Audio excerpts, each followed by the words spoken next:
کیا آپ سمجھتے ہیں کہ یہ جو پریشر وہاں سے ایک انٹرنیشنلی ایک پریشر جو جنریٹ ہو رہا ہے، اس کو دیکھتے ہوئے بھارت کوئی اس طرح کا مس ایڈونچر کرے گا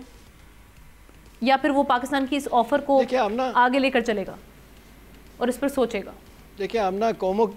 قوموں کی تاریخ یہ بتاتی ہے کہ جب آپ ڈیسپریشن میں، فرسٹریشن میں آپ فیصلے کر رہے ہوتے ہیں اور زمینی حقائق کو آپ سامنے نہیں رکھتے تو پھر آپ سے غلطیاں ہوتی ہیں، اور پھر اس کے بعد یہ ہے کہ پھر جو آپ نے جو اچیو کرنا ہوتا ہے وہ اچیو نہیں کر پاتے۔ مطلب اس کی لیٹسٹ مثال آپ دیکھ لیں کہ جو انہوں نے کل جہلم سے پانی چھوڑا، ان کا خیال تھا کہ پاکستان میں سیلاب آ جائے گا، وہ ہمارے لیے بلیسنگ ڈسگائز ہو گیا۔ وہ ڈراؤٹ جو ہمارے پاس آیا تھا وہ کہتے ہیں اس میں ویسے تو پانی نہیں روک سکتے، یہ تو سب دنیا نے مان لیا کہ کیپیسٹی نہیں ہے ان کی، نئے ریزروائرز نہیں ہیں ان کے لیے، وہ 8 سے 10 سال کم از کم منیمم ٹائم ہے اور 15 سے 20 بلین ڈالر لگیں گے، وہ نہیں کر سکتے، اور پانی جو چھوڑا اس کا فائدہ ہمیں ہوا۔ دیکھیں ہم نا اب 2 ماس پہ جو بات ہو رہی ہے، ایک تو آپ نے بڑی امپورٹنٹ بات کی نا، اب جس انداز سے اس سٹیج پہ آپ نیریٹو کی جنگ ہارنے کے بعد سفارتی ماس پہ بھی ہندوستان بڑی تیزی کے ساتھ مات کھا رہا ہے۔ ابھی آپ دیکھ لیں کہ میں آپ کو خبر دے رہا ہوں بہت بڑی، کہ اس لیٹسٹ جو پاکستان کو بتایا گیا اس میں رشیا، چائنا، اس کے بعد سعودی عرب، UAE اور اس کے آذربائیجان،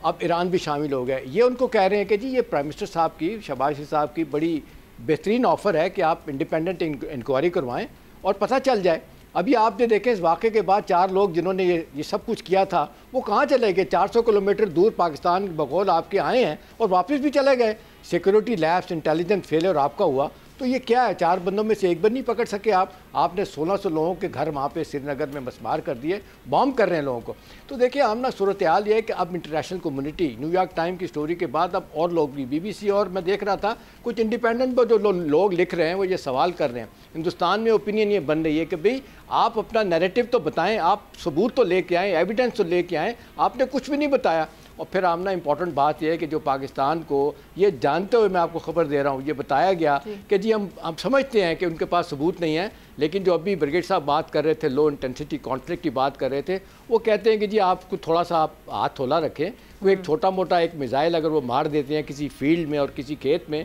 تو آپ اس پہ آپ ریئیکٹ نہ کریں۔ کوٹ ان کوٹ میں آپ کو بتا رہا ہوں، تو ایک ویسٹرن اتھارٹی کو بتایا گیا پاکستان کی طرف سے، we can not afford not to react, یہ ذہن میں رکھیے گا کہ ہم ریئیکٹ کریں گے اس کے لیے۔ اور پھر نیو یارک ٹائم کی سٹوری بتا رہی ہے کہ جی نیوکلیر آرم کنٹری جو ہے نا ان کو بغیر ثبوت کے اگر آپ حملہ کریں گے تو آپ کے نقصانات کیا ہوں گے۔ ایک تو ہے کہ سفارتی سطح پہ ان کی ناکامی ہوئی، پھر آپ ملٹری سطح پہ ابھی جو بریگیڈ صاحب بھی بات کر رہے ہیں، رات کے کانفلکٹ کے بعد آمنا وہ ہندوستان میں لگ رہا تھا کہ پاکستان اپنی فوجیں ویسٹرن محاذ سے ایسٹرن محاذ کی طرف لے کے جائے گا، ہماری طرف۔ پاکستان کو پتہ ہے کہ انہوں نے پیش بندی کی ہوئی ہے پاکستان کو کیا کرنا ہے، نتیجتاً پاکستان ویسٹرن بارڈر پہ ہی فوکس کر رہا ہے، اور یہاں پہ جو ہم نے فیصلے کرنے جو کیے ہوئے ہیں وہ پاکستان کو یقین ہے کہ کسی صورت میں بھی ہندوستان جو ہے نا وہ اپنے اہداف حاصل نہیں کر پائے گا۔ نتیجتاً کیا ہو رہا ہے، وہاں پہ انڈیا میں ایک نئی بحث شروع ہوگی، ان کے میڈیا میں بھی، اگرچہ چند لوگ ہیں یہ بات کہہ رہے ہیں کہ بھی آپ نے کیا آپشن سارے بے کر لیے ہیں، آپ یہ جو سرجیکل سٹرائک یا کنیٹک آپریشن کرنے جا رہے ہیں، آپ کو اندازہ ہے کہ اس کا جواب کیا دینا پڑے گا آپ کو؟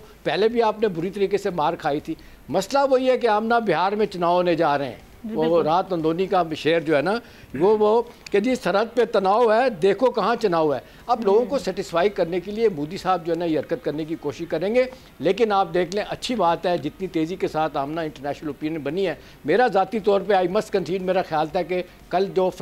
قرارداد منظور ہوئی ہے، جس طرح فرانس ان کے ساتھ کھڑا ہوا ہے، اور پھر جس طرح ہمارے وہاں پہ نیو یارک میں ہمارے ریپرزنٹیٹیو نے جتنے زبردست طریقے سے کام دکھایا، پہلگام کا نام اس میں سے ہٹایا، جموں کشمیر کا نام آیا، اور پھر بڑا واضح طور پہ بتا دیا کہ جی بغیر ثبوت کے آپ کچھ نہیں کر سکتے۔ اب یہ کہا جا رہا ہے، گوتریس صاحب جو UN کے سیکرٹری جنرل بھی ہیں وہ بھی سوال اٹھا رہے ہیں انٹرنل میٹنگ میں کہ یہ کیا ہو رہا ہے، ہندوستان سے کوئی پوچھنے والا ہے کہ آپ یہ جو